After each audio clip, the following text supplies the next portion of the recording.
Esta es la voz experta.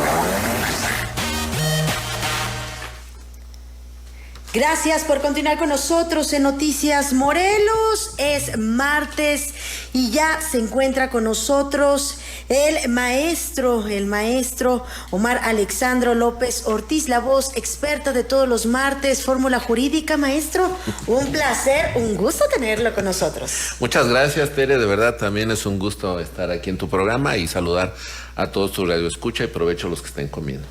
Pues muchísimas gracias. Vamos a tocar un tema que pues ha dado de qué hablar en las últimas semanas, claro, tras la extinción de 7 órganos autónomos. Sí. Entre ellos el INAI. Sí, fíjate que la semana pasada la Cámara, la de Senadores, prácticamente extinguieron 7 órganos autónomos constitucionales, entre los que se encuentra el INAI. Y bueno, tenemos que decir para todos los que nos están escuchando, ¿qué es el INAI? ¿Para qué sirve? A ti y a mí como ciudadanos común y corriente, ¿de qué nos favorece su existencia o ahora su inexistencia que se tiene, que prácticamente ya se extinguió? Pero iniciaré, Tere, diciendo que el INAI es el Instituto Nacional de Transparencia, Acceso a la Información y Protección de Datos Personales. Es el organismo constitucional autónomo garante de cumplimiento de 2 derechos fundamentales, el de acceso a la información pública y el de protección de datos personales. ¿Cuál es la relación que guarda con el Estado de Morelos? Pues tenemos aquí al IMIPE, que es el Instituto Morelense de Información Pública y Estadística. ¿Cuáles son específicamente estas funciones que seguramente van a permanecer hasta mediados, finales del próximo año? Pues porque se tiene que armonizar, aun cuando se ha establecido la temporalidad, tenemos que seguir diciendo que el INAI y el IMIPE tendrán que seguir funcionando bajo estas funciones. Resolver las inconformidades de los ciudadanos en contra de las instituciones públicas, favoreciendo la protección del derecho a acceso a la información. Resolver las inconformidades de los ciudadanos en contra de las emitidas por los organismos garantes locales. Establecer sanciones y otras medidas cuando se vulneren los derechos de acceso a la información pública y protección de datos personales, velar porque los datos personales en posesión de los gobiernos y empresas estén debidamente resguardados y seguros, presentar controversias constitucionales cuando algún otro ente invada la competencia del instituto, así como presentar acciones de inconstitucionalidad cuando alguna norma expedita de las materias que tutela el INAI pueda tener algún vicio de inconstitucionalidad. ¿Cuál es lo relevante de la desaparición del INAI? Pues que quedan en el limbo 15 millones de archivos en el uso de la plataforma nacional, ¿sí?, que tiene este INAI, que se le abrevia PNT, Plataforma Nacional de Transparencia, y las reglas para solicitar información, la protección de datos personales, así como quién resolverá las quejas, peticiones y emitirá las sanciones. Recordemos, Tere, que hace 22 años, durante el gobierno del panista Vicente Fox, surgió el Instituto Federal de Acceso a la Información Pública, el IFAI, el cual cambió en 2014 al INAI. Desde que se creó ha sido un órgano encargado de promover la transparencia y la rendición de cuentas del gobierno. Además, por este organismo se han ventilado casos como la Casa Blanca y la estafa maestra, entre otros. Estos son algunos de los asuntos del interés público que se ha conocido gracias al INAI, Tere. Las fosas clandestinas en San Fernando, caso Ayotzinapan, caso Odebrecht, el socavón del Paso Express de Cuernavaca, la estafa maestra, créditos fiscales y la corrupción de Segalmex. O sea que tiene, pues está involucrado en la transparencia de tanto financiera como de diversas anomalías que se puedan llegar a registrar en el interior de las dependencias gubernamentales. Claro, y te pongo un ejemplo para todos los que nos están escuchando. ¿Cómo impacta a un ciudadano? Hoy que se celebra 3 de diciembre, el Día Internacional de Discapacidad, por ejemplo, una persona que tiene estas capacidades diferentes puede solicitarle a la Secretaría de Transportes o a la Coordinación de Transportes de este gobierno estatal y preguntar cuáles son las rutas o cuál es el transporte por donde pasa estas unidades que pueden abordar las personas con capacidades diferentes. ¿Cuántas unidades del transporte público cuentan con este servicio para capacidades diferentes?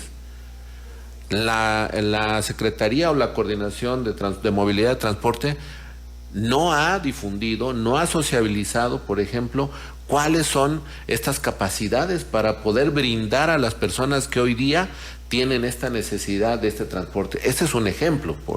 Entonces, hoy que han hecho un registro sobre las personas con capacidades diferentes para poder obtener estos apoyos, pues también va a ser interesante que en su momento sepan aquellos con estas condiciones cuáles son las políticas públicas que va a implementar el gobierno del estado que le puedan ser favorables. Esta es la relación que tiene el INAI, esta es la relación que tiene el Instituto Morelense de la Información Pública. ¿Cómo impacta? Por ejemplo, el Seguro Social, cuando tú solicitas el expediente clínico porque requieres para poder demandar la reparación del daño o el tema de indemnización o un tema de víctimas, por ejemplo, el Instituto Mexicano del Seguro Social no te lo brinda. Es un problema. Es un viacrucis para el ciudadano poder solicitar esta información. Sí, para cualquier trámite es un viacrucis. Bueno. Para denunciar tal vez una negligencia, en este caso una negligencia médica, es a través, o era a través del INAI. Sí, claro, a través del Instituto Morelense se puede hacer. La reforma deja muchos vacíos, Tere. Por un lado, es normal en una reforma constitucional que aun cuando los transitorios dan 90 días para que se realice la legislación secundaria, pues imagínate, si nos costó casi 20 años poder hacer la transición del IFAI al INAI, pues ahora imagínate la complicación. Otro vacío es si la Secretaría de Anticorrupción y Buen Gobierno será una segunda instancia que atienda los recursos de revisión de los ciudadanos inconformes con las respuestas a sus solicitudes en los 3 poderes de la Unión, o si cada uno se encargará de sus propios datos, como ocurría hasta antes de la reforma del 2014, Tere. ¿Qué es lo que genera esta situación de que los ciudadanos no sepan de la existencia del INAI, del Instituto Morelense, porque no sociabilizan este tipo de institutos? No se acercan a los ciudadanos, Tere, no buscan tener este acercamiento y decirle, estamos aquí para que nosotros podamos guiarte, podamos ayudarte, y no necesitan recorrer, me van a regañar, recurrir, aun cuando me regañen mis colegas abogados, no tenemos que recurrir a abogados, Tere. Podemos ir directamente al INAI, claro, y al IMIPE, podemos ir, que hoy lo preside el maestro Tino Avilés, que evidentemente puede tener este acercamiento. ¿Por qué pareciera que el INAI era un elefante blanco? Porque no sociabilizaban este tipo de institutos.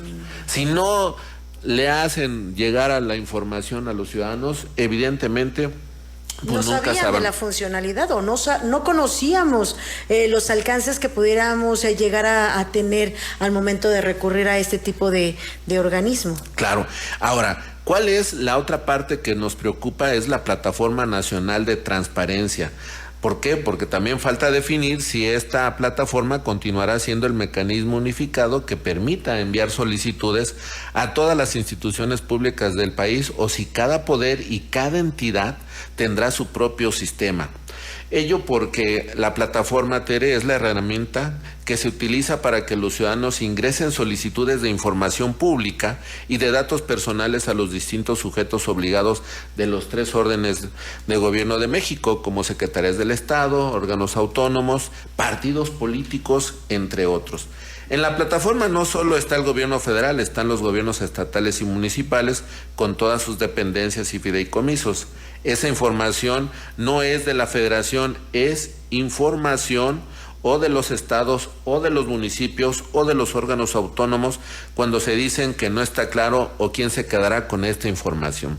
Por ello, tenemos que ser muy precisos, y si el Instituto Morelense, el IMIPE, no quiere correr la misma suerte que corrió el INAI, insisto, tienen que hacerse dar presentes y hacerse llegar a la ciudadanía, a los colectivos, a las organizaciones, radio y televisión, a utilizar este tipo de medios de comunicación, Tere, para que pueda hacerse del conocimiento de los ciudadanos. Te aseguro que tú y yo podemos haber desconocido, pero ahora imagínate todos nuestros radioescuchas que pueden tener a su alcance gratuitamente este servicio. Evidentemente no lo conocen y es necesario para poder solicitar cualquier información que sea con disposición del Estado. Que estaba leyendo, maestro, que este tipo de instituciones autónomas pues estaban dentro de estos tratados internacionales, incluso que está dentro de los reglamentos o de la normativa como el TEMEC. Claro, se decía que costaba mucho, pero realmente el INAI costaba el 0.04%, ¿sí? Realmente del Producto Interno Bruto, que realmente no es nada, pero eso ni tú, ni yo, ni hoy el 90% de los ciudadanos conocía para qué funcionaba el INAI. Y creo que ahí es donde les faltó sociabilizar el tema. Un tema demasiado interesante, como todos los que tratamos con usted cada martes. Muchísimas gracias, el tiempo se nos terminó. Nos vemos y escuchamos la próxima semana. Claro que sí, buena tarde a todos. Gracias, es el maestro Omar Alexandro López Ortiz, la voz experta de todos los martes de Fórmula Jurídica. Hacemos una pausa, ya regresamos.